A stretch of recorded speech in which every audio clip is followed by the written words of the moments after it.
Everybody, Sunday school here at Cushing Indian Baptist Church. Why the Indian? Because God made Indians. And we gotta go someplace. A lot of people, it's probably if you've watched this or you've worked, people say, what do y'all do at an Indian, Indian church? Well, we eat and we sing songs and we eat and we interact. And so if you're somebody that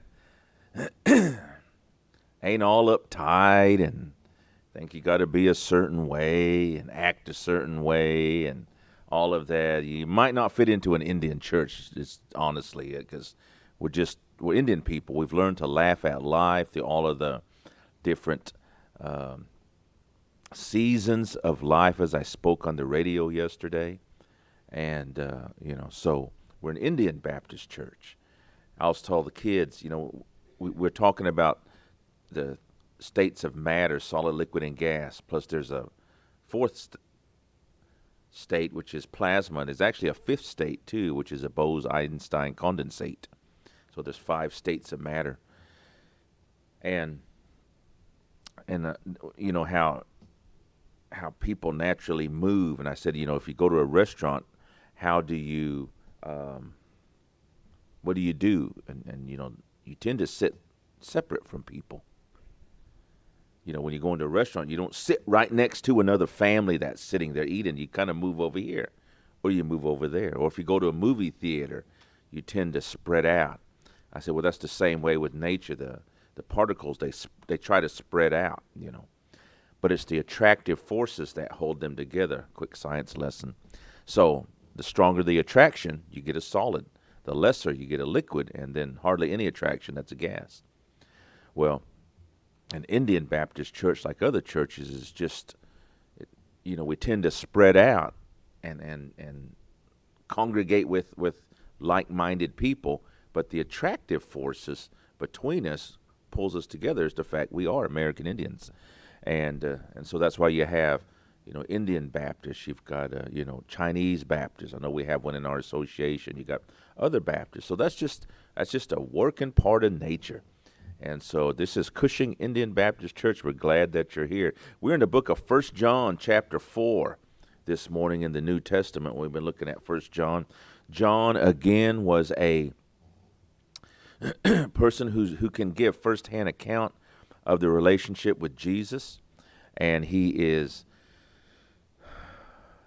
talking to the readers, the listeners, in his time, because a lot of this is contextual to the people at the time who were suffering persecution. They had been through, a scattering diaspora of the church had spread out.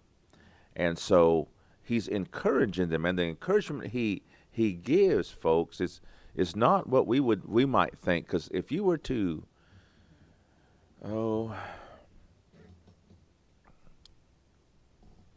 at some point, as parents, we have kids. At some point, our kids are going to leave our home. At some point, go make their own life, and they're going to be dispersed from our homes. It was that way with our home. I have 5 kids, and my 2 older daughters have dispersed out, made their own homes, and I have grandkids now, and a grandsons, but they have dispersed. And so if we was to make a plan and say, okay, now what are we going to do? What do we want the kids to have when they start to disperse and make their own life as a parent? Okay, now we might have practical issues such as, you need to be able to take care of yourself. You need to have, job skills. You need to have an education. You need to have vocational training so you can get a job, pay your bills, and function. So, you don't have to come back home. You can go out and make it. And you have to have that. And I learned that early, as a lot of us, we learned how to work early. I was 15 and a half, and I got my first job and working ever since. So they need that. They need to be able to pay their bills, have financial understanding that, you pay your bills first, and then if there's anything left, that's what you live on. You take care of things with that. You want to go to the movies, make sure you got it left over. They got to learn financial responsibility, see. So we'd want them to know that. We'd want them to be able to discern between good relationships, because when they go out, they're going to be meeting people and maybe getting married. We want them to choose wisely. Not, that's what we want, for them to choose the right person. So there's a lot of things we would want them to have if they're going to leave the house and go out. First John is he's writing a letter like that. That's what we've been reading. But you'll notice it's not really in that sense. What he's telling them, and we're going to look at verse 4 is another one. He's telling them about love. You need to be a person of genuine love. And these folks are, they're in their life. Maybe they're scattered. Maybe they're still trying to meet, have church. They're being persecuted. Life's gotten very difficult. And what John is telling them is, Jesus was love, and you can have that love too. That's the encouragement, because he's telling them everything else you do will be built on top of that. Everything. So think about that as parents. When our kids go out and make decisions, when they go out and have to make their own life, what is the one issue we want them to have in their life? And that's the love of God through his son Jesus.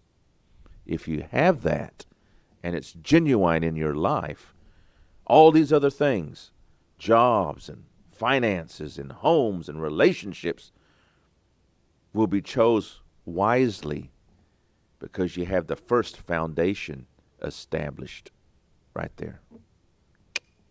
That's what John's telling them, see. It's encouragement. So let's look at what it says in chapter 4. What time is it? By the way, I hurt my wrist the other day, so I'm going to say something about that during service. Chapter 4. Look at what he says. He says, "Beloved, do not believe every spirit, but test the spirits, whether they are of God, because many false prophets have gone out into the world." First of all, here's another one of the instructions John says. Do not believe every spirit. He says, but you have to test the spirits, whether they are of God. Why? Because many false prophets have gone out into the world. So, first of all, John says you should test the spirits. So let's think about that for a second. Test the spirits. What does that mean, to test it? How do you test things? We all test things in life. Think of something that you test. What is something you test? I was in the convenience store in town the other day, and I was getting some coffee, and they had different roasts in there. And so I didn't know which one to get, the strong, the mild, or this other one. So I tested them, got a little bit and drank them. And ended up getting the mild. The other was. See, I tested it. I tested, but what's another way you test, that you test something? Think about that. Kids, test your patience. So what is happening when you test? You're trying it out to see what the response is going to be to you. See, a test always has a response back to you. So yes, kids do test our patience. People test our patience. And who in here is an impatient person? A few of you? Yeah, I'm probably the only one that's got a lot of patience. I'm the only one got lots of patience. So, and how do people test that? Because the testing is how's it come back to you? Okay. Now think about that. When he says, "Beloved, do not believe every spirit." So let's think about something that we're facing right now, an issue in our life right now that we are facing. And it could be emotional, spiritual, financial, all these things. Think about an issue we're facing. John says you need to test it, test the spirits of what you're facing in life. Now,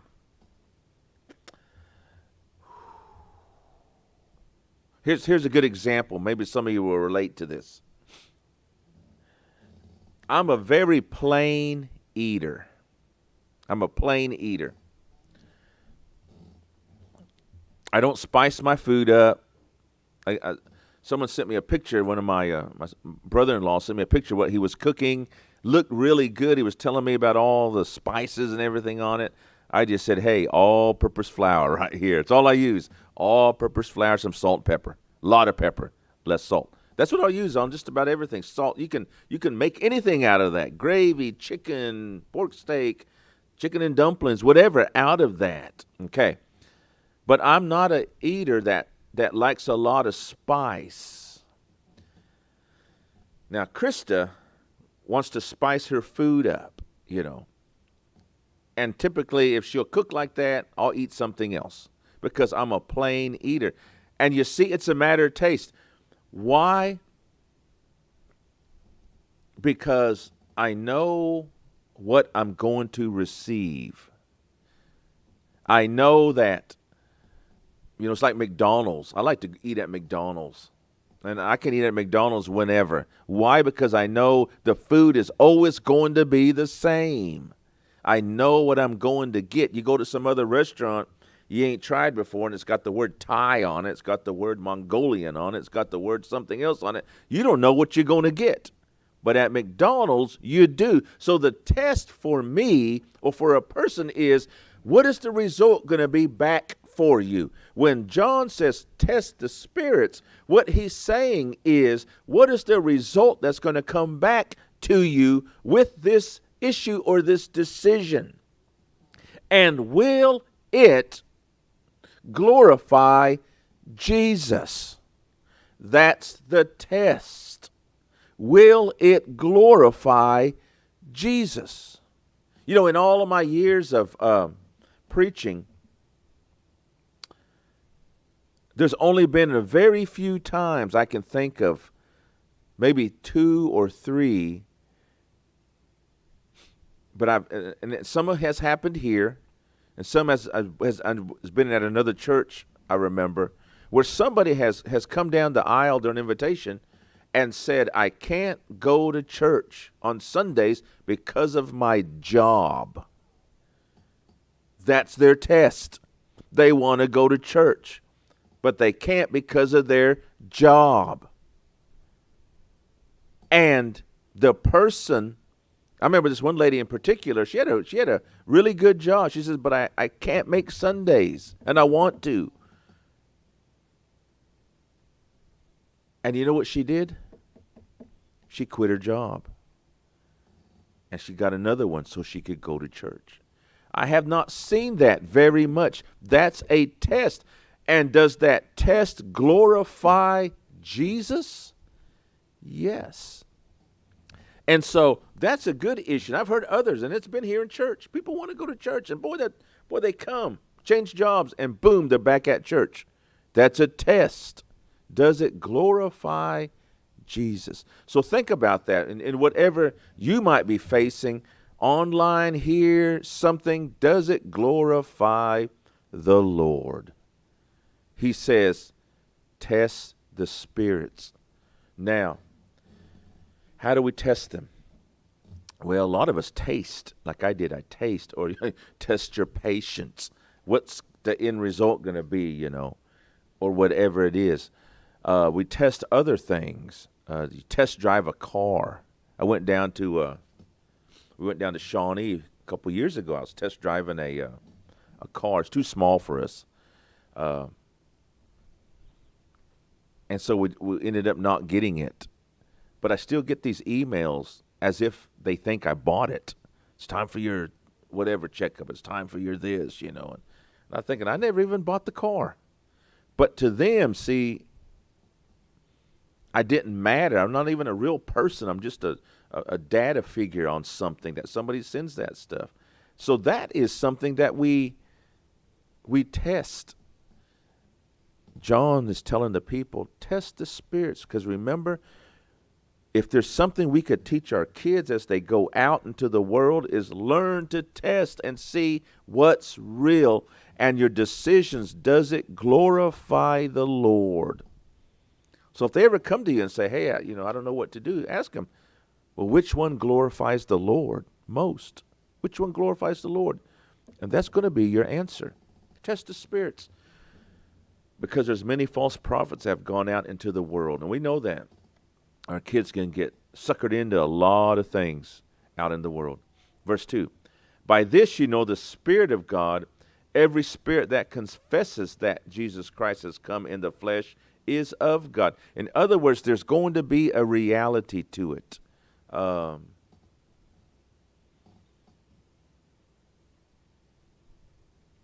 There's going to be a reality to that testing of the Lord. Good and bad. Good and bad. If a person makes a wrong choice, there's going to be a consequence to that somewhere down the line. If a person makes a good choice that glorifies the Lord, there will be a consequence or result for that too. See? And so that's a testing right there.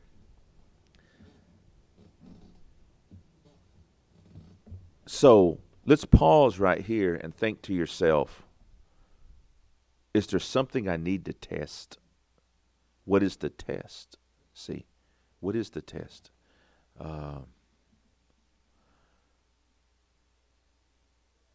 One of the tests is going to be, there's going to be a reality of action. In other words, it's not something you just have to think. There's something you'll have to do. You know what I said earlier about that lady up there in Tonkawa. She had her job, and there's been a few others, And you can't see online, but there's actually a reality here. A young person changed jobs, and boom, they're back in church. Back in church. There's a reality of action that's just not verbal, and that glorifies the Lord. And I can think of another lady that was here that did that too, changed. And so we should see it acted out in life. There should be evidences in a person's life that they are testing the spirits and glorifying the Lord. It should be seen, and it will be manifest in a lot of different ways. So think about what it might be we're facing, and what is the answer that glorifies God.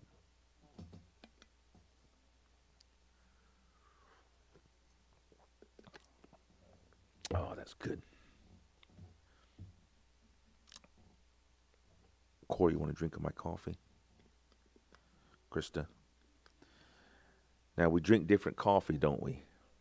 I like my coffee kind of strong and, strong. And then others like it, sweetened up. And however you drink your coffee, it's a matter of taste, but it's still coffee. See, it's still coffee. It's like I'm off pop again. Helen, I'm off pop again. And you know me, I'm a big pop drinker.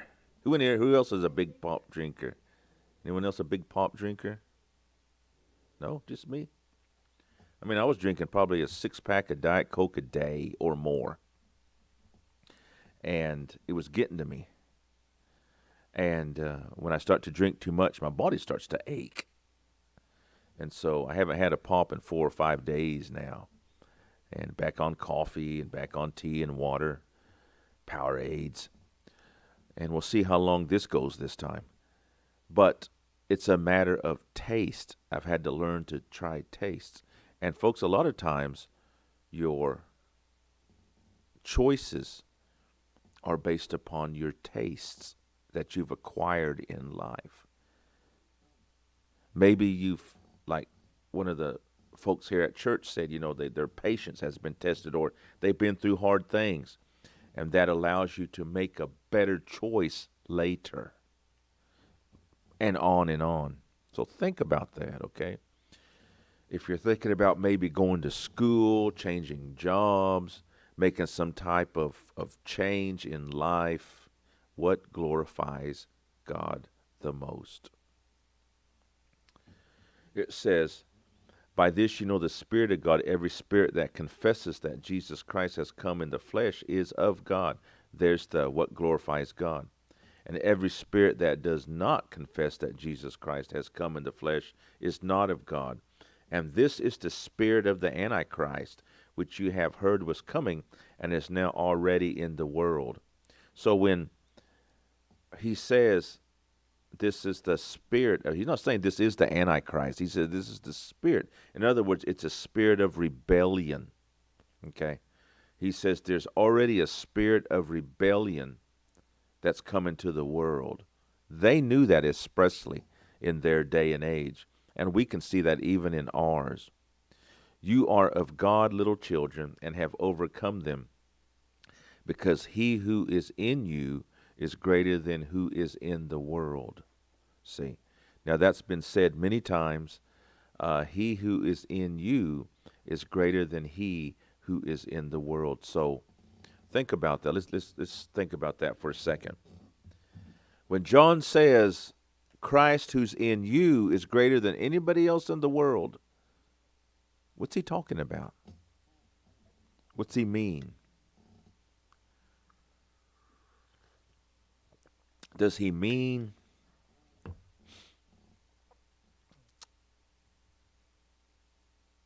let's say it this way.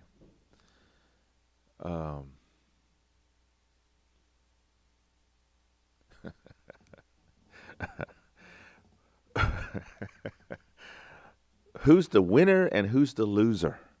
Isn't there a winner and loser in everything? Think about it. They try to give everybody a participant trophy or a medal or a ribbon, but really there's a winner and there's a loser. I mean, that's just how it is in life, okay? All right, so when he says, greater is he who is in the world than in you than he who is in the world. Okay, who's the winner and who's the loser then? What does it mean to win? What does it mean to win? Does it mean to have the most stuff? Does it mean to have the most money? Does it mean even to be the healthiest? Is that what it means to be the winner? Now you look at what the world says, then the answer would be yes, that's what it means to you're the winner. If you have all this stuff, or you act a certain way, or you look a certain way, or you wear certain clothes, or whatever it is, somehow but that's what John is saying. What did John say? The spirit of the Antichrist, of what is not God, has already gone into the world. And that's one of the strong ones right there. So if that's not what it means to be a winner, then what does it mean? And then who are the losers?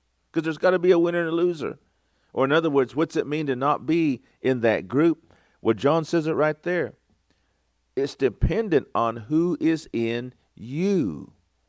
For he that is in you is greater than who is in the world.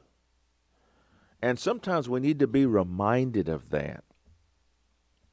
That it's not based on what anybody says or what the world says. It's based on who is Christ in us. And do our actions glorify him? Glorify him. Now, a lot of times when we hear that verse quoted,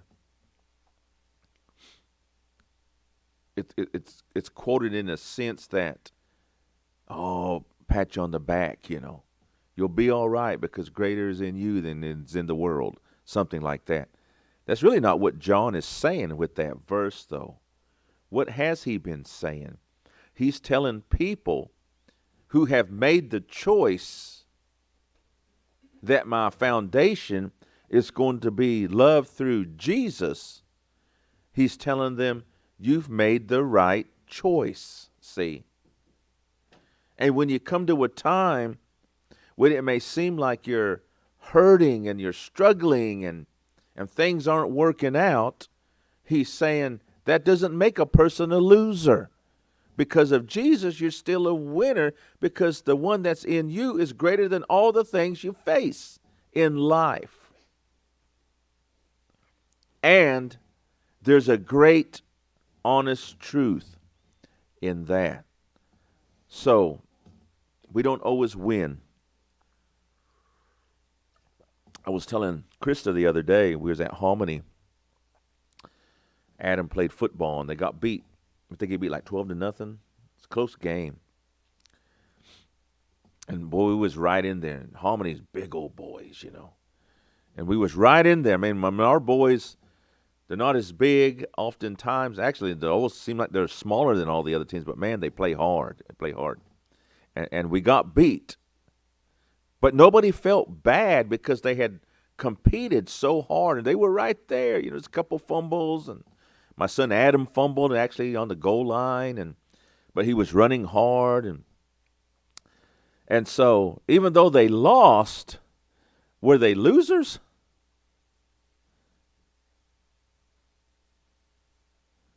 Even though they lost the game, were they losers? Yes, they are. On the scoreboard, they were losers. But in us, they were not, because they had competed hard and were right in there. And in that sense, see, we're not basing it on what the world says the standard is. We're basing it on here. So as we were leaving the game and we were walking out, I told Krista, we was looking at that track. I said, man, this is where I had one of my worst experiences ever in track, right here. I said, right on this track here, I said, I had run this 10K in Tulsa and did real well in it, 6.2 miles, did real well. And I ran that on a Saturday. Then I ran the conference track meet on Monday at Hominy. And I didn't know it, but I had used everything up on Saturday. So when Monday came, even though I felt the same, I really had nothing in me. I had used it on Saturday. So when I got in the 2 mile and I was running, I started up at the front like I always did, but I ran out of gas. I ended up coming in bone dead last, way in the back. And it didn't matter how big my heart was, folks. It didn't matter how much I tried. I come in dead last. I had nothing to draw from. And when I told Krista that sad story of my hurt, she just laughed at me. She laughed hard, too. And that's with those girls. I always remember I was coming around that last corner, and I have never heard this in life before. They were going, come on, you can make it. You can finish. They were giving me pity clapping. And I had never experienced that before. And I justly deserved that because I had squandered my running on a Saturday event and I didn't save it for what the team needed. So because of my choice, see, on that day I was a loser. Is it this way or this way? My left. This one. I was a loser. So it was bad. But that's what it says. Folks, don't base winning or losing on what the world says the result's going to be. Base it on, does it glorify God? That's what he's saying right there. And if our foundation is on the Lord, remember we said that at the beginning, when our kids are leaving home, what do we want to give them? all these skills, yes, but the greatest skill you can give your kids is teach them an obedience and trust and reliance on the Lord. And when they have that, even though they're going to face all these obstacles at times, because we all do, we've got to, that's how you grow, you will succeed. You won't lose, because why? Because greater is in you than is in the world. Any questions or comments?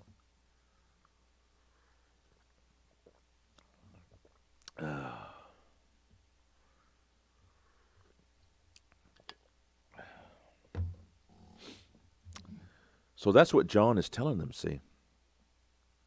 He's telling people that are out there battling life. And he's saying whatever the outcome is, it's not going to be based on the world standard, the world scoreboard. It's going to be based on your obedience to the Lord. See, this, yeah. He said,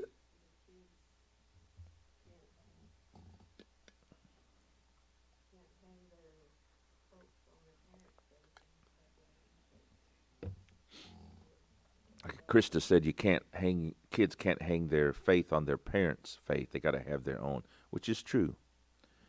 I have known a lot of families that were churchgoers, strong in the Lord, but that was based on one person, maybe a grandfather, maybe a husband, you know.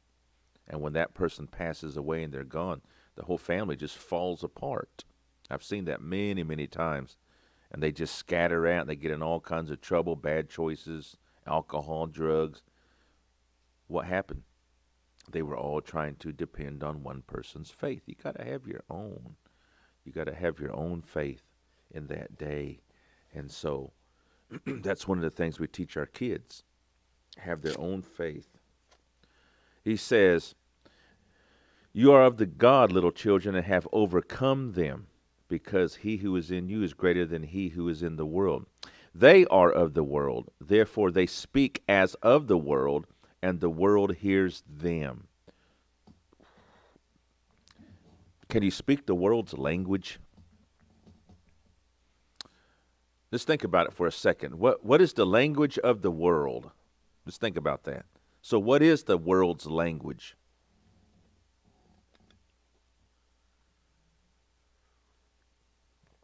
What is the world's language? What's some of the vernacular the world uses, or verbiage, or words? What's it mean to, huh? Okay, it would be like follow your heart. Okay, what's that mean, to follow your heart?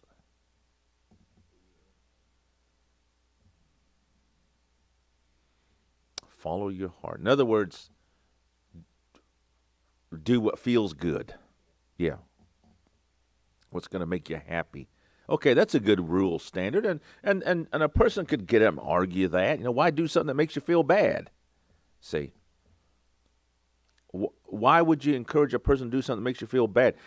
Now, here's the thing right here. Okay. Is being obedient to God, does it make a person feel bad? Now think about that. Does it make a person feel bad to be truly obedient? Now, what's it dependent on? What did John say? The first foundation is of Jesus is love. Does it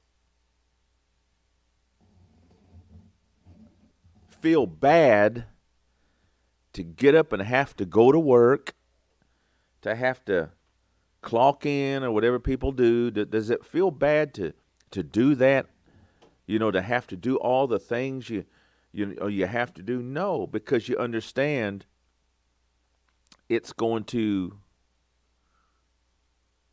pay the bills for your kids and get them going, get them through. You know, I've got a granddaughter, my first one, and she comes to visit. Boy, when she comes in, she just stares at everyone, and dances, starting to dance and look around and all that. But you know what the good thing about her is? She gets to go home. She goes home. And so, we get to love on her and play with her, but then she goes home, and then we're back at our home again. Because we went through our 20-something years of raising kids, actually still raising kids, And here's one that, man, we just love them so much, but then they go home, and that's a different experience for me. And whether it's this way or that, my point is it's love. Love is the basis for everything. And so why make a choice that we would say is a bad choice and not make us happy if the world standard is do what feels good, makes you happy? Some people might think, well, if I go to church, boy, there's no fun in church. What do? You don't do nothing. It's your it's your definition of what's fun. That's what it boils down to. What's fun? It's your definition of what is fun to you. I remember talking to this lady one time. She was talking about her old hooch days, and boy, she'd go out and hooch and all this stuff. And she says, man, I had a blast. It was fun. And she was honest. She was saying that it was fun. Being with all these other people. She said, but there was always a time when you had to wake up and it wasn't fun no more. It wasn't fun. There's a false reality to that. What this lady, and I've heard guys talk about that too, was talking about. What's fun? My definition of fun is just sitting at home with your family all around you. Little kids, big kids. That's fun. It's not dependent on what we're doing. There's not even, sometimes not doing nothing, but just sitting there. But it's fun because the basis is love. Sometimes people don't have that. So that's why they have to keep going out and out and out. Because there's no fun at home. And the reason there's no fun at home is there's no love and obedience to God at home. Think about that. If you're watching online, look at that. What's fun? What's it mean to really have God in our lives? And so, let's go on a little further. They are of the world, therefore they speak as of the world, and the world. Oh, I was talking about the vernacular. Yeah, the vernacular. What's it mean to? I was watching this show on, what was it on? And this lady went to these people's house, and and they said, "Hey, get on out here. You're doing this and that." And the person was looking at him through the camera on their door. You can look at people, and they said, "Is this where so and so lives? Get out here." And the person said, "They don't live here." And I guess that person thought they were lying. No, get out. And they had her friend with her, and she said, "Get out here and catch these hands I'm gonna throw." Get out here and catch these hands I'm going to throw. I guess that means she's going to be punching. Because I heard the kids at school say throwing hands. They were throwing hands. And I didn't know what that meant. What's that mean? Who in here has ever threw hands? You see, Nicole raised her hand. Anyone else? Yeah, okay, you throw hands. And, and so this... You know how it is when you see them getting all worked up? You can't tell them to be quiet. They ain't going to be quiet. You get out here and catch these hands I'm going to throw. And finally, I don't remember now what exactly the person in the house said, but they realized this is the wrong house. And man, just like their demeanor changed. Oh, I'm sorry. Boy, they turned into that. I'm sorry. And, and they walked off. Who are they really? The I'm sorry person, or come out and get these hands I'm going to throw? Who are they really? See? They showed who they really were. They showed what their foundation is. And see, that's the vernacular of the world. Throw these hands. Come out, catch these hands. What's that mean to throw shade? insult, to throw shade, to get salty. What's that mean? To get upset. See, Krista knows all that words because that's how she talks to me at home. Come here and catch these hands I'm going to throw. And boy, I walk right into it too. And so, all that, that's the vernacular of the world, and a lot of times you could just say, well, that's the way young kids talk. And it is. Us older ones, we don't talk like that. But we do say that. We just say it in different ways. We don't use maybe the vernacular, the slang of today, but we do say those same things. We just say it differently. Like when one of the people here said, test my patience. What she was saying was, hey, my hands. You're going to really test my hands. Well, really not for real, but that's a different way. Test my patience, You're getting on my last nerve. This one girl at school, she said, Mr. Pratt, my mom is always my mom is always tells me to quit talking so much because I always get on everybody's last nerve. And I was looking at her thinking, you dang right you do. She said that. She was real honest. Mom told me not to talk so much.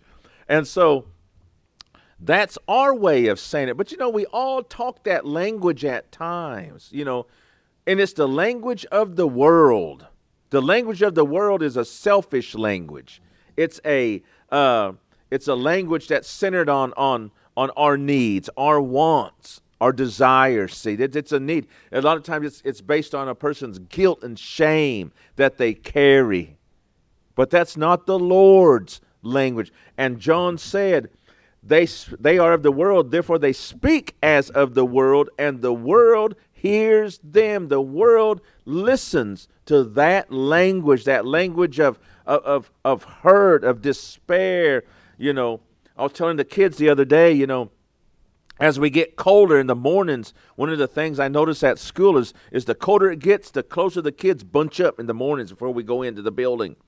And so on those really cold mornings, if it's really, really cold, we let them in.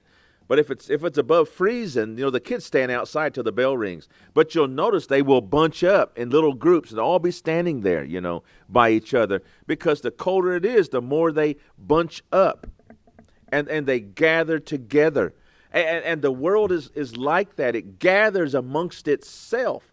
But so does that which is of God. It bunches together. So at the beginning, what do we say? What is an Indian Baptist church? It's like-minded people. It's culturally minded people who bunch up together to hear and speak the language of God. If the world has its language, then the church has to have its language too. Remember, there's always a balance.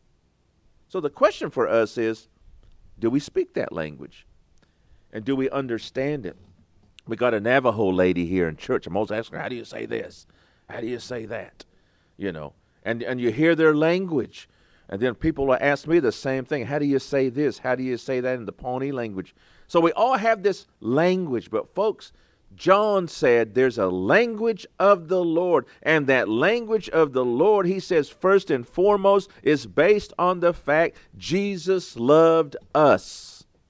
And we, in turn, love him. And if that's the basis of who we are, our language, our actions, our motives will all reflect that. If it is not, then it will reflect the world. Boom. That's what it means right there. Then the last thing he says is, we are of God. He who knows God hears us. He who is not of God does not hear us. By this we know the spirit of truth and the spirit of error. So what did the first verse say in chapter 4? Test the spirits. Don't believe all of them. He says, by this we're going to know the spirit of truth and the spirit of error.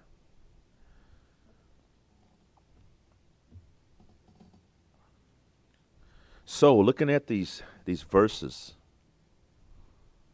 love the Bible says, covers a multitude of sins. Love. Is it possible to love even if we've never really been shown love? Yes, it is. Because it's not the love of the world, it's the love of Jesus. And that makes a difference in our lives. So are we speaking that language? Are we acting on that? Or is there something else? That's what we need to look at this morning. So remember, winning and losing is not based on a world standard. Winning or losing is based on our obedience to Jesus. So online, think about that. Let's look at the issues we're facing, folks, all of us. What's ahead of us, what choices we got to make. Which one glorifies the Lord? Which one? Father, bless us. Bless the reading of your word and the time we've spent in it. And bless all those that are hearing and listening to this. Help us, Lord, to discern very clearly, to know what's right and wrong, winning and losing according to you. In Jesus' name we pray, amen. All right, guys, thanks.